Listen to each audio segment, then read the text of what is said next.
Ajwa road પર આવેલી રઘુકુળ સ્કૂલમાં બબાલ થઈ છે। ધોરણ 10ના 2 વિદ્યાર્થીઓ બાકડી ગયા છે। મોબાઈલ અંગે ફરિયાદ કરવા બદલે મારામારી થઈ। એક વિદ્યાર્થી બીજા વિદ્યાર્થીને માથાના ભાગે માર માર્યો।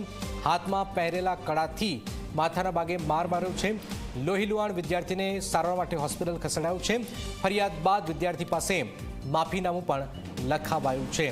જોઈ રહ્યા છો, મારામારી, માથાના ભાગે ઈજા પહોંચી છે।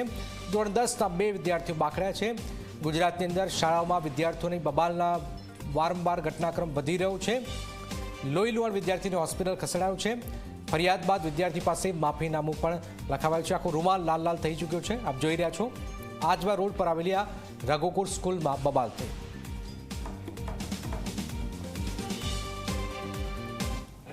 एक छोकरा मोबाइल आएलो ते मैं मैडम ने कीधु एनो भाईबंध મને એવું કહે છે કે કમ તું મેડમ ને કીધું એ કારણે બહાર મને માર્યો। આ તમને જે કડું બહુ વધારે વાગ્યું? હા, ઘા અંદર ઘૂસી ગયું છે। તમને દવાખાને લઈ ગયા કે નહીં? ભાઈબંધો લઈ ગયા હતા। ભાઈબંધો લઈ ગયેલા।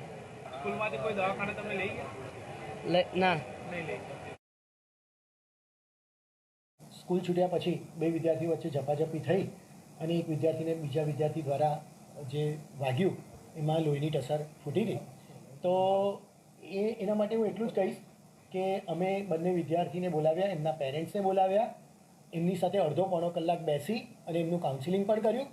બંને પેરેન્ટ્સે એવું કીધું કે હા, જે વિદ્યાર્થી દ્વારા વાગ્યું છે તેણે પણ પોતાની માફી કબૂલી અને એણે પોતે માફીપત્ર પણ લખી આપ્યું છે કે હા, મારા દ્વારા ભૂલ થઈ છે અને હું ફરીથી આવું ક્યારેય નહીં કરું। એણે એવું પણ લખ્યું છે કે શાળાએ પોતે કડું પહેરીને આવવાની ના પાડી હોવા છતાં પણ હું ગઈકાલે પ્રસંગમાં ગયો હતો અને એ સંદર્ભમાં મારથી ભૂલથી સવારે કડું પહેરીને સ્કૂલમાં હાજરી અપાઈ ગઈ હતી। વારંવાર શાળાઓમાં મોબાઈલના ઘટનાક્રમ સામે આવી રહ્યા છે। હવે રઘુકુળ વિદ્યાલયની અંદર ધોરણ 10ના 2 વિદ્યાર્થીઓ બાકડ્યા છે।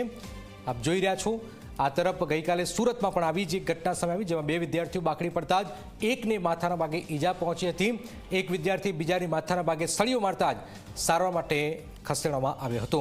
તો વડોદરા અને સુરતની આ ઘટનાક્રમ શાળાઓમાં વિદ્યાર્થીઓની બબાલ ચિંતાજનક વધી રહી છે।